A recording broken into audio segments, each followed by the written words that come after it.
The Samajwadi Party has come out and said that they are a pro-Dalit party. We have shown you 3 reasons why Akhilesh's claims on being a Dalit messiah are stretched. Let me tell you, when the Supreme Court ordered in May 2012, one second, to stop SC/SC promotions, quotas in promotions, they didn't go out there and pass any bill or try to even appeal in the Supreme Court. They didn't do that, viewers. They kept quiet. They implemented that particular order. And that created a great deal of hard work. Anyhow, let's open this up. Dr. Ranganathan. Dr. Ranganathan, how do you see this? Premature celebration by the opposition or a huge veto of Yogi's leadership and a wake-up call for the BJP? A bit of everything, Rahul. Good evening. Look, the only person in India who is never homeless is a politician. We saw that recently in the run-up to the Bengal elections, where netas were changing parties faster than Rahul Gandhi escaped from India for a vacation. Hordes from the TMC came to the BJP before the election, and hordes from the BJP went back to the TMC after election. And if leaving a party before an election were a barometer of the fate of the party was going to experience after the election, then the TMC should have been decimated. But exactly the opposite happened, as we know. And so for all those who are writing the epitaph for Yogi, picture abhi baki hai. Rahul, for a politician, the only ideology is power, raw and abundant. In this case, apparently, Mr. Maurya was demanding a ticket not only for his son, but also for 22 others. And when Yogi said nothing doing, he crossed over to SP. And as you know, before he crossed over to the BJP, he was with the BSP in 2014. But as I said, this is not new or unexpected. The Bengal example is in front of us, and more recently, that delightful fisticuff that resulted en masse when Raghav Chadha had gone to Punjab to decide on ticket distribution. And that is why, Rahul, it is foolish to invest so much time and energy watching from the sidelines what is essentially a roulette in spin.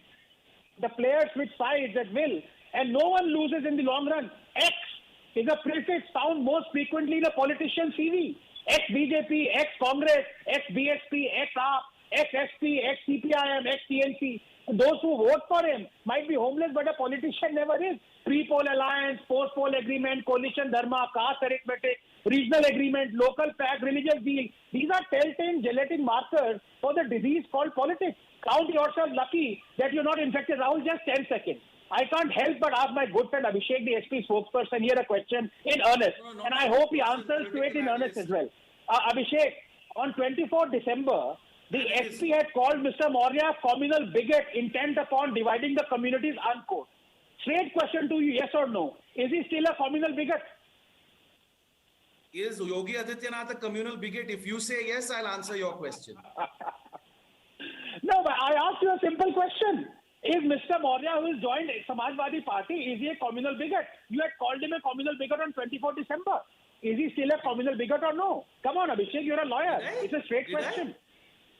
First of all, boss, I'm not a SP spokesperson by political analyst too. Don't get me in trouble like this on live TV.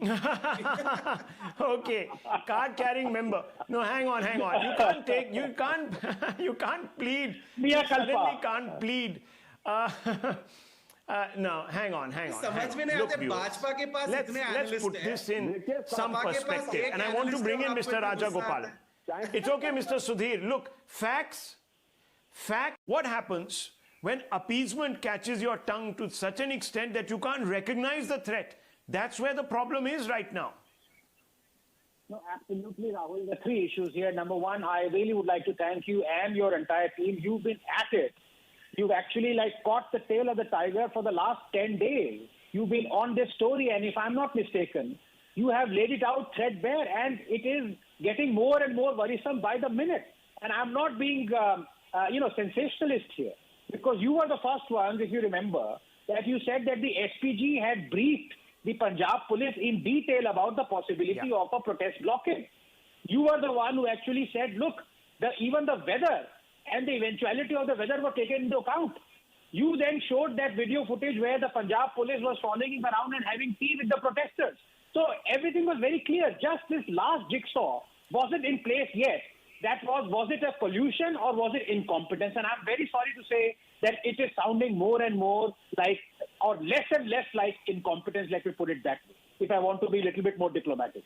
But here I have to, if permit me, because, I'm really turned, I must admire General Bakshi for saying it as it is. And here I must question my good friend, Dr. Sudhanshu Trivedi, because, Rahul, you mentioned something, you must stand up to the bully. You use that phrase. I want to ask Dr. Sudhanshu Trivedi, you showed the clips of January 26th of last year. 400 policemen were severely injured. 7 of them were critical. I want to ask Dr. Sudhanshu Trivedi, what are the steps? How many people were arrested? Why was it that so many cases were taken back against those nefarious Khalistani elements? Why was it that legal representation was given to them? Why did you not stand up to the bullies, Dr. Sudhanshu Trivedi?